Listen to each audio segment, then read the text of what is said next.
स्वागत है। संवाददाता मनीष मिश्रा हमारे साथ जुड़ चुके हैं। मनीष जी, आपका भी स्वागत है। तो वही शम्सी आजाद थोड़ी देर में बीजेपी नेता हमारे साथ जुड़ेंगे। शुरुआत में मनीष आपसे करूंगी, क्योंकि लगातार आप इन सारी पॉलिटिकल एक्टिविटीज पर नजर बनाए हुए हैं।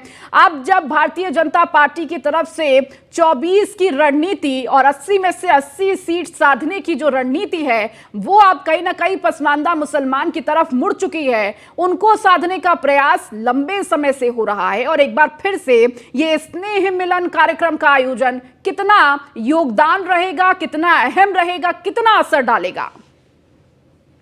देखिए, निश्चित तौर से आपको बता दूं कि मुस्लिम जो वोटर थे उनको रिझाने के लिए लेके तमाम पॉलिटिकल पार्टी और उत्तर प्रदेश की बेसिकली बात करें तो कहीं ना कहीं समाजवादी पार्टी, कांग्रेस और बहुजन समाज पार्टी लगातार इस पर फोकस रहती थी। पहली बात है, कोर वोटर माने जाते थे समाजवादी पार्टी के एमवाई फैक्टर सबको पता थी कि आप देखते थे। पर जिस तरीके से भारतीय जनता पार्टी ने 2017 के बाद का था, जिस तरह से पसमानदा समाज को जोड़ने की कोशिश की है, मुस्लिम समाज को अपनी तरफ जोड़ने की कोशिश की है और अब की बात देखा गया था जिस तरह से जो निकाय चुनाव थे उसमें करीब 300 से ज़्यादा 350 से ज़्यादा मुस्लिम कैंडिडेट्स को भी उतारा गया था। तो कहीं ना कहीं उसमें कहीं जितनी भी कोशिशें की गई थी, जितनी कामयाबी की गई थी और जितने काम मुस्लिम समुदाय के लिए किया है भारतीय जनता पार्टी ने, इसको लेके शुरुआत यह कहते एक्सपेरिमेंट किया था उत्तर प्रदेश में और वो कहीं ना कहीं सक्सेसफुल भी रहा था। हमने देखा इस बार पसमानदा समाज से आने वाले दानिश आजाद उनको मंत्री के रूप में बनाया जाता है और ये भी माना था कि 2024 में आपको अब की बार भारतीय जनता पार्टी के मुस्लिम कैंडिडेट्स भी आपको देखने मिलेंगे। तो मुस्लिम समुदाय को कहीं ना कहीं जोड़ने की कवायद करी भारतीय जनता पार्टी और उसकी शुरुआत उत्तर प्रदेश से की गई थी। हमने देखा था किस तरीके से मन की बात का 100 संस्करण थे, उसको उर्दू में उसका अनुवाद करके बांटा गया था। मुस्लिम समुदाय को जोड़ने की कवायद की गई थी। चाहे आप मदरसों की स्थिति को आप देखेंगे तो उसमें कहीं ना कहीं इनको आगे लाने की बात की थी, मदरसों में योगों की बात की थी। इन सब जो चीज़ की थी, इसको लेके अब पसमानदा समाज के बीच में जाने की शुरुआत की जा रही है। 27 जुलाई से ये स्नेह मिलन जो यात्रा है वो निकाली जाएगी, जिसकी शुरुआत दिल्ली से होगी। ये उत्तर प्रदेश, बिहार, झारखंड, छत्तीसगढ़, पश्चिम बंगाल होते हुए और तेलंगाना होते हुए हरियाणा में इसकी की जाएगी। तो निश्चित तौर से पसमानदा समाज जो कि पिछड़ा हुआ समाज था, जो उपेक्षित था, उसको जोड़ने की, उसके लिए क्या काम किए गए हैं। 9 साल में प्रधानमंत्री मोदी ने क्या काम किए हैं, जो डबल इंजन की सरकारें, जहां राज्य में सरकारें उत्तर प्रदेश जैसी डबल इंजन की सरकारें, उन्होंने क्या काम किया और मुस्लिम समुदाय के लिए जितना उत्थान के काम किया है उसको कहीं ना कहीं साथ जोड़ने की कवायद की जाएगी। 2024 का चुनाव है, सभी राजनीतिक पार्टी अपने अपने हिसाब से हर वर्ग को जोड़ने की कोशिश कर रही है। उसी कड़ी में भारतीय जनता पार्टी इस बार मुस्लिम समुदाय और खासतौर से पसमानदा समाज जो आता है उसको कहीं ना कहीं आगे मुख्य धारा से जोड़ने की कवायद में देखते हुए नजर आ सकती है। जी बिल्कुल मनीष, और प्रयास यही है कि किस तरह से जो मुस्लिम समाज पिछड़ गए हैं सामाजिक तौर पर, आर्थिक तौर पर, शैक्षणिक तौर पर, उन्हें किस तरह से साथ लेकर मुख्य धारा से जोड़ने का प्रयास लगातार उसी को बीजेपी साधने में लगी हुई है। हमारे साथ शम्सी आजाद जी भी जुड़ चुके हैं। शम्सी जी, आपका बहुत स्वागत है। जिस तरह से शुरुआत मैं आपसे ही करूंगी, जिस तरह से लगातार बीजेपी की ये मुहिम है कि पसमानदा समाज को जोड़ा जाए और ये तस्वीर हमने पिछले 1 साल से लगातार देख रहे हैं। प्रधानमंत्री खुद लगातार अपने भाषणों में पसमानदा समाज को जोड़ने और उनके लिए क्या कुछ करना चाहिए उसको लेकर तमाम बयान भी देते आए हैं। किस तरह से ये स्नेह मिलन जो आपका ये यात्रा शुरू होने वाली है, किस तरह से अन्य कार्यक्रमों से अलग होगी, इसके साथ ही साथ इसके पीछे की क्या कुछ पूरी रणनीति बीजेपी की रहने वाली है? देखिए, भारतीय जनता पार्टी पसमानदा समाज के मुसलमानों को, वो मुसलमान जो 70 सालों से लगातार सभी पार्टियों के द्वारा ठगे गए, छले गए, जिनको जो है हमेशा डराकर, जिनको हमेशा धमकाकर, जिनको दबाकर हमेशा रखा गया था कि भारतीय जनता पार्टी आ जाएगी तो आपको जो वोट देने का अधिकार छीन लेगी, आपको देश के बाहर कर देगी, आपको जमीन से बेदखल कर दिया जाएगा। तो ये सारी भ्रांतियां जो थी वो भारतीय जनता पार्टी की सरकार आने के बाद पूरी तरीके से मोदी जी और योगी जी ने क्लियर कर दिया। आज यही वजह है कि एक अल्पसंख्यक समाज जो है, जो दबा कुचला समाज था, अल्पसंख्यक समाज में भी जो दबा कुचला समाज जिसको पसमानदा समाज कहते हैं, उसमें शिया समाज भी आता है, उसको जिसकी उपेक्षा पूरी तरीके से की गई थी। आज जब वो समाज जागरूक हुआ, जब वो देख रहा है कि भारतीय जनता पार्टी तो हमारे दरवाजे पर हर पखवाड़े खड़ी रहती है, ऐसी पार्टी एक पहली जो रोज किसी न किसी कार्यक्रम के माध्यम से हमारे बीच में रहती है, हमारी बातों को सुन रही है, चाहे योजनाओं का लाभ हमको दे रही है, चाहे उज्ज्वला योजना हो, चाहे आवासीय योजना, इधर उधर बहक रहे हैं, उनको पूरी तरीके से समझाने का काम भारतीय जनता पार्टी ने लिया है। स्नेह मिलन यात्रा के दौरान आपने देखा होगा कि स्नेह मिलन की जो यात्रा आप शम्सी जी, स्नेह मिलन जो यात्रा कर रहे हैं वो खास तौर पर इसलिए तो नहीं है जो यूसीसी को लेकर माहौल बनाया जा रहा है, मुसलमानों में जो बात फैलाई जा रही है कि यूसीसी उनके पक्ष में नहीं है, कहीं उसके लिए ही तो ये स्नेह मिलन यात्रा तो नहीं है कि उस तस्वीर को क्लियर किया जाए? देखिए, यूसीसी पे पहले ही अल्पसंख्यक समाज के सभी धार्मिक जो बुद्धिजीवी हैं उन लोगों ने पूरी तरीके से भारतीय जनता पार्टी का समर्थन कर दिया है। यूसीसी पर तो जो विपक्ष मुद्दा बना लेकिन बहुत सारे विरोध भी आपके पक्ष में आए हैं शमसी जी, इससे आप इनकार नहीं कर सकते हैं। सिर्फ विपक्ष इस पर विरोध कर रहा है, बाकी जो धार्मिक लोग थे, जो अल्पसंख्यक समाज के थे, जो अन्य धर्म के थे, उन्होंने पूरी तरीके से भारतीय जनता पार्टी के साथ समर्थन कर दिया। अब तो वो मुद्दा ही खत्म हो गया है। अब आप देख भी रहे होंगे कि अब यूसीसी का कोई मुद्दा ही नहीं होता, क्योंकि सभी लोगों ने इसको सहर्ष स्वीकार किया, जबकि अभी भारतीय जनता पार्टी उसको लाने भी नहीं जा रही। अभी जो मेन मुद्दा है वो ये 2024 का चुनाव है, उसमें भारतीय जनता पार्टी 24 से पहले यूसीसी नहीं आएगा और वो कहीं अभी तस्वीर साफ नहीं होगी। ठीक है शमसी जी, मैं आपके पास लौटूंगी। हमारे साथ लगातार सपा से प्रवक्ता अशोक जी जुड़े हुए हैं। अशोक जी, एक तरफ भारतीय जनता पार्टी पसमानदा मुसलमानों को साधने का प्रयास कर रही है। अगर आंकड़ों को देखें तो लगातार जो पसमानदा मुसलमान है या एमवाई जो फैक्टर बताया जाता है वो अक्सर सपा और बहुजन समाजवादी पार्टी की तरफ ही रहा है। लेकिन अब जब इसमें सेंध भारतीय जनता पार्टी निकाल रही है, कहीं ना कहीं विपक्ष में खलबली है, तैयारी है कि इससे कैसे लड़ा जाए, काट क्या निकाली जाए। पूरी तरह से इनका जो पसमानदा प्रेम है ये चुनावी शगुफा इनका, क्योंकि इस दल की राजनीति ही या उसका शक्ति बुनियाद ही मुस्लिमों के खिलाफ नफरत पे टिकी हुई हो, वो पार्टी अगर चुनाव के ठीक पहले इस तरह का पसमानदा प्रेम दिखा रही है तो इसके पीछे कहीं न कहीं चुनावी एजेंडा है इनका। रह गई बात जो मुस्लिम समाज की, अगर ये बात कर रहे हैं तो हम लोग तो करें, अच्छी बात है, कम से कम देर से सही अच्छी शुरुआत उन्होंने की है। लेकिन ये शुरुआत चुनावी न रह जाए। समाजवादी पार्टी को कहीं से कोई दिक्कत नहीं है अगर भारतीय जनता पार्टी मुस्लिम समाज के प्रति अगर अपना नफरती एजेंडा चलाना बंद कर दे तो इसमें सबको अच्छी बात है। कम से कम देश में धार्मिक नफरत का एक जो एजेंडा चलाया जाता है भारतीय जनता पार्टी का, ये बंद हो जाएगा। लेकिन अशोक जी, ये तो कह रहे हैं कि आपने पहले ध्यान नहीं दिया पसमानदा मुसलमानों पर, 80% से ज्यादा इनकी संख्या है, लेकिन आपने उन पर ध्यान नहीं दिया, वो लगातार पिछड़ते रहे। और 100 साल का इतिहास है किस तरह से पसमानदा मुसलमान अभी तक अपने जरूरतों की चीजों के लिए लड़ते नजर आए हैं। आर्थिक, शिक्षा हो, सामाजिक धार से जुड़ना हो, हर किसी के लिए लड़ाई लड़ रहे हैं अभी तक। जी देखिए, अगर बात किया जाए पर्टिकुलर पसमानदा समाज जी, तो मैं यही कहूंगा कि भारतीय जनता पार्टी की सरकार 9 साल के केंद्र में और 6 साल की जो राज में चल रही है, इसमें सिर्फ पसमानदा समाज ही नहीं, हिंदू समाज या अन्य जो भी समाज है, जो भी गरीब तबके के लोग हैं, सबसे ज्यादा वो गरीब होते गए। आज जो सरकार की नीतियां हैं, तो नीतियों का दुष्प्रभाव ऐसा है कि सिर्फ पसमानदा ही नहीं, हिंदू समाज के भी गरीब लोग हैं, चाहे अदर देन हिंदू समाज के जो भी गरीब लोग हैं वो और गरीब होते जा रहे हैं। आप देखेंगे 12 से 13 करोड़ लोग बेरोजगार हो गए। क्या उसमें किसी एक जाति या एक समाज के लोग थे? वो तो उसमें पसमानदा भी थे, हिंदू भी थे, बाकी मुसलमान समाज के लोग थे, सारे लोग थे।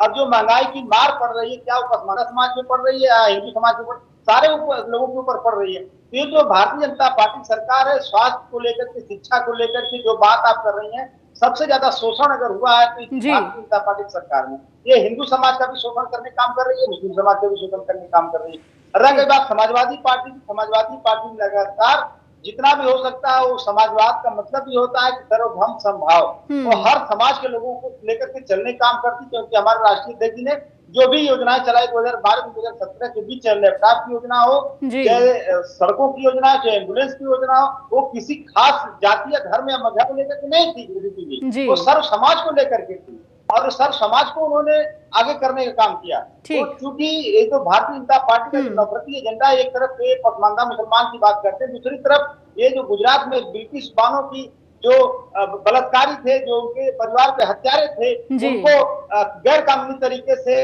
उनको जेल से बाहर करती है भारतीय जनता पार्टी सरकार, और यही नेता भारतीय जनता पार्टी के लोग उनको जाके माल्यार्पण करने काम करते हैं। ये किस तरह का प्रेम आपका है? एक तरफ तो आप मॉब लिंचिंग करवाते हो, जय श्री राम का तो नहीं बोलोगे तो हत्या कर देंगे, वो मतलब गोरक्षा के नाम पे फर्जी को सेवक बन के मुसलमान समाज की हत्याएं आप लोग करवा रहे हो। दूसरी तरफ आप मुसलमानों के प्रति प्रेम भी दिखा रहे हो चुनाव को देखते हुए। तो मुसलमान समाज इतना बेवकूफ नहीं है, वो हर चीज समझ रहा है कि किस तरह से भारतीय जनता पार्टी नफरती एजेंडा जो है उस समाज के लिए बड़ा घातक है। लेकिन आज जो चुनाव को देखते हुए प्रेम उमड़ रहा है भारतीय जनता पार्टी पर। ठीक है, चुनाव को देखते हुए प्रेम उमड़ रहा है। आलोक जी, कितना असर ये पसमानदा मुसलमानों का जो ये स्नेह मिलन कार्यक्रम चालू करने जा रही है भारतीय जनता पार्टी, शुरू करने जा रही है, इस पर कितना असर डालेगा पसमानदा मुसलमानों पर? एक तरफ कहा जा रहा है कि उनको कहीं ना कहीं पीछे छोड़ दिया गया, समाज से कट गए थे और उससे जोड़ने का काम भारतीय जनता पार्टी कर रही है। देखिए जी, पसमानदा मुस्लिम को भाजपा अपनी तरफ लाने में सफल हो पाए तो भाजपा की बहुत बड़ी उपलब्धि हो गई। आपको याद होगा ऋतु जी, प्रधानमंत्री मोदी जी ने लगभग 1 वर्ष पहले कहा था कि पसमानदा मुस्लिमों के लिए विशेष कार्यक्रम किए जाए जी। उसी परिप्रेक्ष्य में जनता पार्टी के लोग जो है वो लगातार पसमानदा मुस्लिमों को अपनी तरफ लाने के प्रयास कर रहे हैं। और आपको याद होगा, आपको पता ही होगा कि यूपी के जो पश्चिमी उत्तर प्रदेश 8 जो लोकसभा सीटें हैं वहां पर लगभग 30% मुस्लिम हैं जी। इनमें से अगर मैं बात सहारनपुर, रामपुर की, यहाँ पर जो है 40% से ऊपर जो है इन लोकसभा सीटों में मुस्लिम्स हैं। तो भाजपा चाहे, क्योंकि भाजपा को प्रयास है कि इस बार 75+ सीट जीते उत्तर प्रदेश में, इसके लिए भाजपा प्रयास में लगी कि उत्तर प्रदेश में जो मुस्लिम है इनमें अगर 80% मुसलमान है, यदि इनमें से भाजपा 20% 30% की तरफ लाने में सफल हो पाई तो भाजपा का जो प्रतिशत है वो बढ़ जाएगा। भाजपा इसी प्रयास में कि किसी न किसी तरह से एन के प्रकार जो पसमानदा मुस्लिम उसको अपने तरफ लाने में सफलता प्राप्त करे, क्योंकि यदि ये इधर आते तो सपा के वोट बैंक में भी डंड लगेगा, इससे सपा को नुकसान होगा। आलोक जी, यही समझना चाहूंगी मैं आपसे, जिस तरह से लगातार भारतीय जनता पार्टी पसमानदा मुसलमानों को साधने का प्रयास कर रहे हैं, अगर इससे पहले की तस्वीर देखें तो लगातार जो मुस्लिम वोट बैंक का रुख रहा है वो विपक्ष की तरफ ज्यादा देखने को मिला है। अब इसी वोट बैंक पर कहीं ना कहीं निशाना लगा रही है भारतीय जनता पार्टी और चाहती है कि ये वोट बैंक जो है अब खिसक कर बीजेपी की तरफ आ जाए। इतना कितना नुकसान सपा और बसपा को झेलना पड़ सकता है उत्तर प्रदेश की अगर नजर से देखा जाए तो? देखिए, आज के समय में देखें तो जो मुस्लिम है कहीं ना कहीं उस सपा के साथ है, मुझे लगता है 80% सपा के साथ में है जी। 20% मुस्लिम वोट डिवाइड होगा वो बसपा कांग्रेस के बीच में जो है 2-4-5% भाजपा वोट मिलता रहा मुस्लिम का, वो आगे भी मिल जाएगा। भाजपा पसमानदा को टारगेट करने का मेन रीजन यही है कि सपा के वोट बैंक में डंड लगाना, क्योंकि भाजपा इस चीज को बहुत अच्छी तरह समझ रही है कि सपा का मजबूत होना वो भाजपा के नुकसानदेह है, इसीलिए वो सपा को लेकिन जिस तरह से अभी यूसीसी की आलोक जी, ये जो यूसीसी की चर्चा हुई, 3 तलाक का जिक्र किया जाता, उसके बाद यूसीसी आया और कहीं ना कहीं इसमें शमसी जी भले इनकार कर रहे हो, लेकिन कहीं ना कहीं मुसलमानों में अभी इसको लेकर जो क्लियर तस्वीर है वो नहीं हो पाई है। कहीं ना कहीं इसका विरोध भी अंदर खेमे में देखने को मिल रहा है। कहीं ना कहीं उस तस्वीर को साफ करने के प्रयास में ये स्नेह मिलन कार्यक्रम रखा गया है। देखिए, मुझे तो लग रहा है कि स्नेह मिलन कार्यक्रम जो रखा गया, हाँ हो सकता है कि उसी का जो उस पे जो मुस्लिम नेता है उस पर जो क्वेश्चन रेज कर रहे हैं उनको बताने के लिए किया जा रहा हो कि ऐसा किया जा रहा है। क्योंकि आज समय जनसंख्या का मैं बताऊं सिर्फ 2.3% जो है जनसंख्या जो प्रजनन दर है वो इस टाइम पर है। इसमें जो हिंदू है उनकी 1.70 प्रजनन दर है, मुस्लिमों की जो प्रजनन दर है वो अपेक्षाकृत हिंदू पर ज्यादा है। इसे कहीं न कहीं इस बात को टारगेट किया जाता है कि ये यूसीसी का बिल जो है मुस्लिमों के खिलाफ में लाया जा रहा है। ऐसा मुस्लिम नेता इस एजेंडा को सेट करने में लगे हुए हैं और कहीं ना कहीं इसको उनको सफलता मिली हुई है। यदि आप यूसीसी की बात करेंगे तो आपको भी किसी मुस्लिम बात करें उसको यही लगेगा कि केंद्र सरकार उसके खिलाफ में इस बिल को ला रही है, इसीलिए इस नए कार्यक्रम किया जा रहा है ताकि इसको जो उनकी शंकाएं उनको दूर करे भाजपा, प्लस उनको शंकाओं को दूर करने के लिए और केंद्र सरकार की योजनाओं को बताने के लिए ये स्नेह मिलन यात्रा निकाली जा रही है। कई राज्यों से ये गुजरेगी ये यात्रा। हमारे साथ लगातार मनीष जुड़े हुए हैं। मनीष, जिस तरह से पिछले 1 सालों से कई कार्यक्रमों का आयोजन पसमानदा मुसलमानों को साधने के लिए बीजेपी अपनी पैठ बनाने के लिए कर रही है, लेकिन अगर ग्राउंड की बात करें तो पसमानदा मुसलमानों में क्या कुछ राय बीजेपी को लेकर है? क्या जिस तरह से रुख बीजेपी अपना रही है उस रुख का असर देखने को मिल रहा है या नहीं? क्योंकि अभी भी महज 1 से 2% प्रतिशत जो है वोट बैंक वो बीजेपी की तरफ है पसमानदा मुसलमानों का। देखिए, आपको बता दूं कि अगर आप मुस्लिम समुदाय की बात करेंगे तो कोई कोर वोटर नहीं रहा है भारतीय जनता पार्टी के लिए, और भारतीय जनता पार्टी ये अच्छी तरह से जानती है कि अल्पसंख्यक के जो वोट बैंक है उसको रिझाने के लिए अगर जिस तरीके से कोशिश की गई है, और आप उत्तर प्रदेश की अगर बात करें 2022 के बाद से लगातार आप देखेंगे तो अल्पसंख्यक जो मोर्चा है वो लगातार काम करता हुआ नजर आ रहा है। चाहे योग की बात कर लेंगे हम मदरसों में, चाहे योग की बात कर लेंगे, चाहे प्रधानमंत्री मन की बात करेंगे तो वो भी मदरसों में दिखाया गया था। मदरसों में पढ़ाई को लेकर साइंस और इंग्लिश का जो विरोध होता है उसको लेकर भी उत्तर प्रदेश में कई कार्यक्रम किए गए थे। तो कहीं ना कहीं रिझाने की कोशिश जरूर की जाए, चाहे आयुष्मान कार्ड हो, चाहे जल कल योजना हो, चाहे विभिन्न योजनाएं जिनके जरिए हमारे बीच में है और आज हमको पूरी आजादी है, धार्मिक स्वतंत्रता, पूरी तरीके से हम भारत में सुरक्षित हैं, हम सभी धर्मों जातियों के बराबरी में हैं। कहीं से भी ऐसा नहीं लग रहा कि जो हमको 70 सालों तक जो डराया धमकाया जा रहा था वो सारी चीजें झूठ है। तो अब ये समाज जब भारतीय जनता पार्टी के साथ जुटने लगा है तो सभी जी। विपक्षी दल जो है इनमें बेचैनी हो गई, क्योंकि यही इनका वोटर बैंक हुआ करते थे, यही समाज में सबसे पिछड़े हुए थे। और जब ये जागृत हुए हैं तो अब जो है सारी विपक्ष की पार्टियां पूरी तरीके से जो धराशायी हो गई हैं। और लगातार आपने देखा होगा कि जो भी चुनाव हो रहा है जिसमें अल्पसंख्यक समाज बड़ी हिस्सेदारी भागीदारी के साथ आज भारतीय जनता पार्टी के साथ जुट रहा है। एक मिथ्या और थी कि भारतीय जनता पार्टी कभी इनको भागीदारी नहीं देती, कभी इनको जो आपने देखा है कि अभी चुनाव हुआ था, उपचुनाव हुआ था, उसमें भी भाजपा के सहयोगी दल से रामपुर में एक सीट जीती गई है। और उसके बाद अभी जो नगर निकाय का चुनाव हुआ उसमें भी भारतीय जनता पार्टी के अनेकों प्रत्याशी थे अल्पसंख्यक समाज के, जिन्होंने जीत दर्ज की और आज कई चेयरमैन भी अल्पसंख्यक समाज से आए। तो ये सारी चीजें को देखते हुए अब जो 2024 का जो सबसे बड़ा चुनाव है जो और बीजेपी जानती है कि अगर आपके पास 1 से 2% जो खुद ही हमारे जो सहयोगी बता रहे हैं कि 1 से 2% बढ़े, अगर ये प्रतिशत 2 से 4% भी आता है तो वो विन विन सिचुएशन में रहेंगे। और सबसे बड़ी चीज, अगर ये मुस्लिम समुदाय का जो पसमानदा समाज है ये खिसकता है, जो कि कोर वोटर माना जाता था भारतीय माफ करिए समाजवादी पार्टी, बहुजन समाज पार्टी और कांग्रेस के, तो अगर उनका वोट प्रतिशत खिसकता है तो न केवल सपा को बल्कि कांग्रेस और बहुजन समाज पार्टी को भी नुकसान हो सकता है। और इसका जीता जाता उदाहरण था, आप देखेंगे आजमगढ़ में जो मोहम्मदपुर का जो इलाका था, जो उपचुनाव हुआ था समाजवादी पार्टी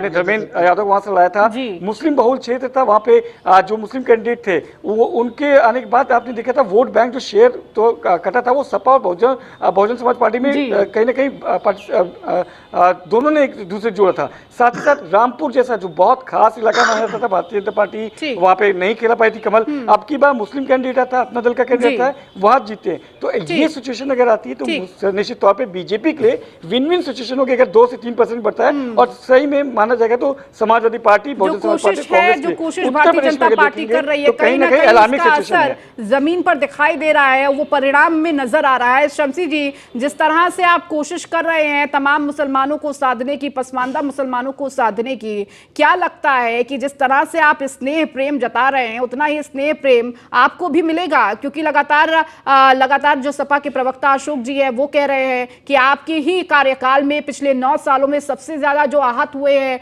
वो मुसलमान हो चाहे हिंदू हो, जो गरीब है वो पिछड़े हैं, वही सबसे ज्यादा परेशान हो रहे हैं।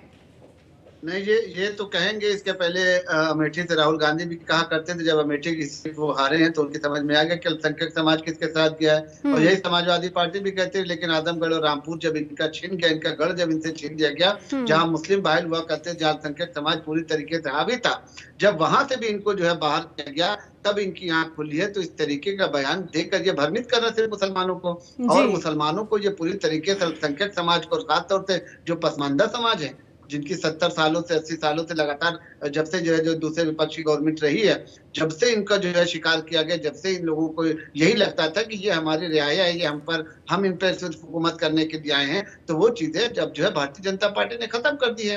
अब आज के दौर में, आज आप देख ले उत्तर प्रदेश में, अगर आप देखें इस वक्त तो 4 MLC और 1 विधायक इस वक्त मौजूद है अल्पसंख्यक समाज से। तो ये भी ये कहा जाता था कि अल्पसंख्यक समाज को कोई प्रतिनिधित्व नहीं दिया जाता। आज आप देख लीजिए कि मुसलमान किस तरीके से भारतीय जनता पार्टी के साथ कोई भी रैली हो, जहां कहीं 2, 4, 5 औरतें दिखती थी, जहां कहीं 2, 4 प्रवक्ता दिखते थे, तो आज हजारों हजार की संख्या में है। और जब इनका लाभार्थी कार्यक्रम बिल्कुल ये कोशिश है भारतीय जनता पार्टी की किस तरह से पसमानदा समाज को साधा जाए, पैठ बनाई जाए, और इसीलिए तमाम कोशिशें कवायदे की जा रही। बहुत शुक्रिया आप सभी का हमारे साथ इस चर्चा में जुड़ने के